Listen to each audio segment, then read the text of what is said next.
तो दोस्तों, आपको मैंने एक पहले पार्ट की कहानी आपको सुना दी थी, जिसमें मैंने 4 लड़कियों के साथ 61-62 करने का प्लान बना लिया था।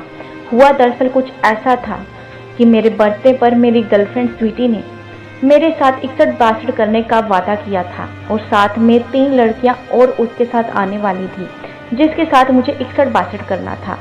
और हमने स्वीटी की एक दोस्त के घर पर रहकर ये सब करने का 2 दिन के लिए प्लान बनाया था और मैं समय पर वहां पर पहुंच भी जाता हूं।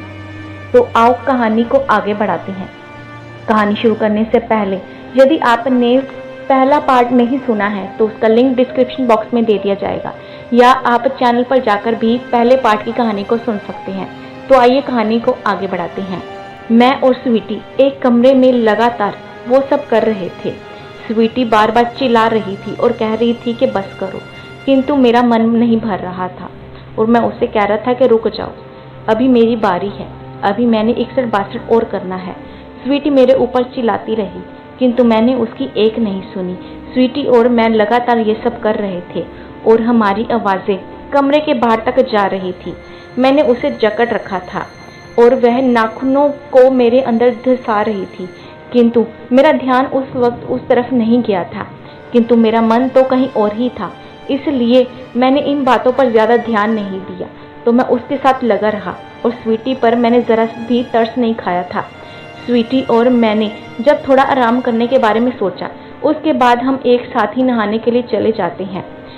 61-62 करने के बाद नहाने का हमें बड़ा मज़ा आ रहा था। हमने एक साथ ही नहाना तय किया था और बाद में तैयार होकर हम बड़ी खुशी के साथ कमरे से बाहर आ जाते हैं और वहाँ पर तन्नू और मन्नू दोनों बहनें ही हमें देख रही थी। हम दोनों को देखकर उन्होंने मजाक बनाना शुरू कर दिया और मैंने उन दोनों को देखकर उनके मन को भी भांप लिया था। उस वक्त मैं समझ चुका था कि इनका भी मन अब पूरी तरह से मेरे साथ 61-62 करने को सेट हो गया है, इसलिए ये इधर उधर की बातें कर रही हैं। बस फिर क्या था, अब इंतज़ार था रितु के आने का, क्योंकि उसके बाद ही अब इनके साथ करना था, क्योंकि इन तीनों के साथ 61-62 एक साथ करने का ही प्लान बना था। फिर क्या था, थोड़ी देर बाद रितु आने वाली थी और हमने खाना खाकर एकदम से हम लोग सेट हो चुके थे। फिर रात के जब 8 बजे तभी रितु आ जाती है। हम लोग एक साथ ही बैठे हुए थे, अब हमारा टाइम पास नहीं हो रहा था, इसलिए हमने दोबारा से 9 बजे के करीब खाना खाया। रितु आज तन्नू मन्नू के यहाँ पर ही रुकने वाली थी। मन्नू अभी 12वीं क्लास की बायो कक्षा में से पास हुई थी।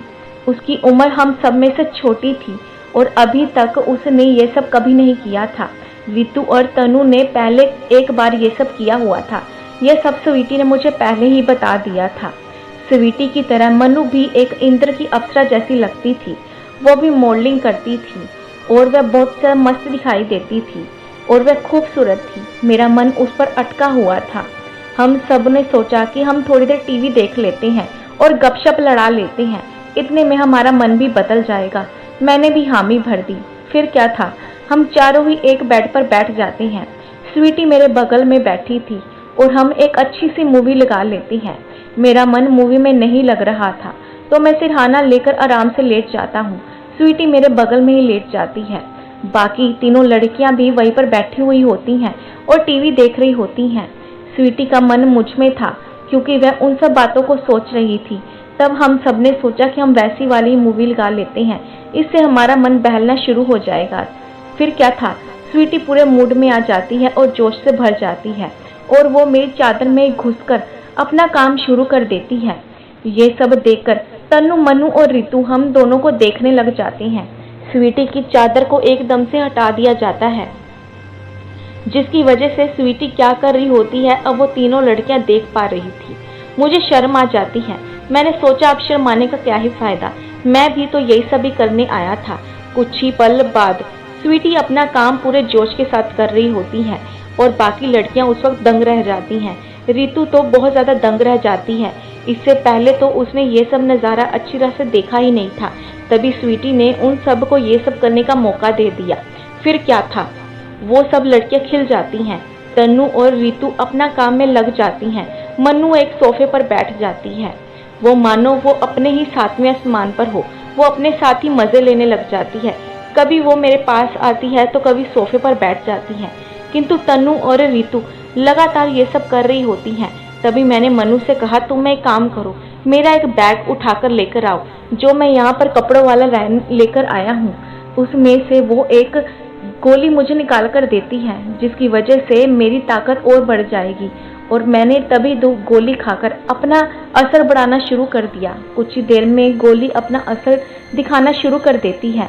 मनु ये सब देख रही थी कि आखिरकार ये सब क्या हो रहा है। मनु वहीं पर बैठकर ये सब नज़ारे लूट रही थी और रितु और तनु अपने काम में लगी हुई थी। कुछ मिनटों तक ये सब चलता रहता है। फिर मैंने रितु से कहा कि क्या तुम पहले मेरे साथ 61-62 करना चाहोगी? तब उसने कहा कि हाँ, क्यों नहीं, मुझे बड़ा ही अच्छा लगेगा। फिर क्या था, मैंने रितु को पकड़ लिया और उसके साथ वो सब करना शुरू कर दिया। मुझे बड़ा ही अच्छा लग रहा था, किंतु थोड़ी देर बाद मैं शांत हो जाता हूँ। किंतु रितु अभी भी अपने काम पर लगी हुई थी। कैसे तैसे करके मैंने उसको 2 बार में ही उसको शांत कर दिया। फिर तनु की शुरुआत होने वाली थी और तनु ने कहा कि मुझे अभी मज़ा नहीं आ रहा है, मुझे थोड़े और तरीके से करो। तभी मैंने कुछ ऐसा करना शुरू कर दिया जिसकी वजह से उसकी आंखों में आंसू आ जाते हैं और वह चिल्लाने लग जाती है और वो चिल्लाते हुए कहती है कि मुझे बचाओ, मुझे बचाओ, अंशुल तो मुझे मार ही डालेगा।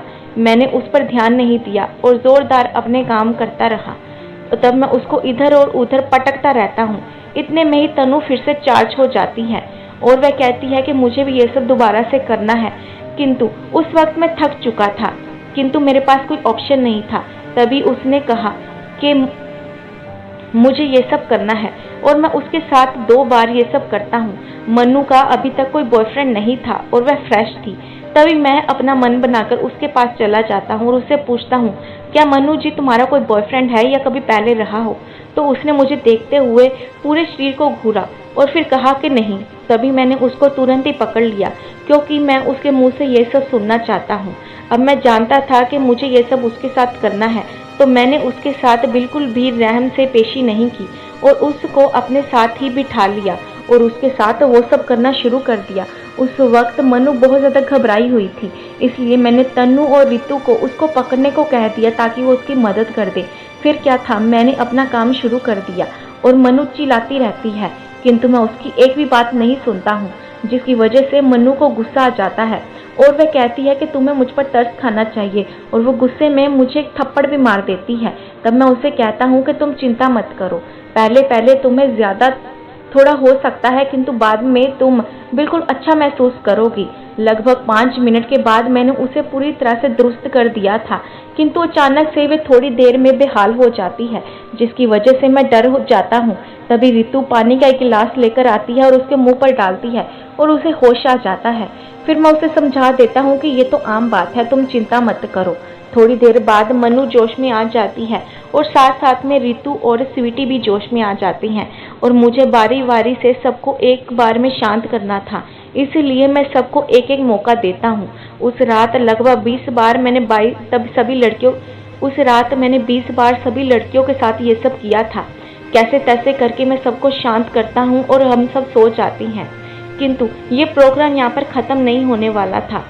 जब मेरी सुबह 9 बजे नींद खुलती है तो मैं देखता हूँ कि स्वीटी तो अभी भी चार्ज थी और वह अभी भी अपना मन बनाए हुए थी। तो फिर क्या था, मैंने उसका फिर से उसकी चटनी बना दी और उसके साथ 2 बार ये सब सुबह सुबह ही कर दिया था और आराम से उसको शांत कर दिया था।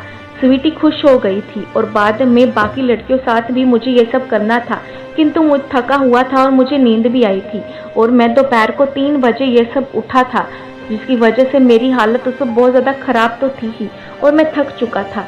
थोड़ी देर बाद स्वीटी खाना लेकर आती है। उस दिन पहली बार मैंने दोपहर के 3 बजे सुबह का नाश्ता किया होगा, किंतु मैं क्या ही कर सकता था।